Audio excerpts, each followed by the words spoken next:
اے کاش کچیرته زما یو چاپول هیر ډریسر په دوکان دروازې باندې ولیکي چې څوک دی غیر شرعي ویښته جوړوي که د مخ که د سر وي هغه د ما دوکان ته نه راځي.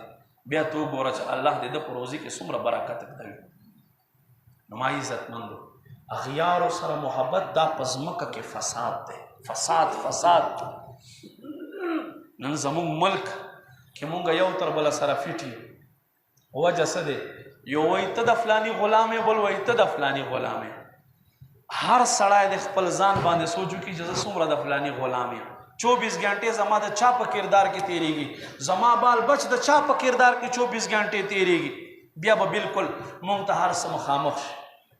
نو ما عزتمندو مفسرین کرام فرمایي چې په ځمکه کې فساد یوه جرړه یوه وجه څه شی دی چې دا منافقینو با کفارو سره مشرکینو سره محبت ساتل، او دویم به څه شی کول؟ دویم به چغلخوري کوله. چغلخوري ډېره ښه بیماري ده، زمونږ په معاشره کې عامه ده.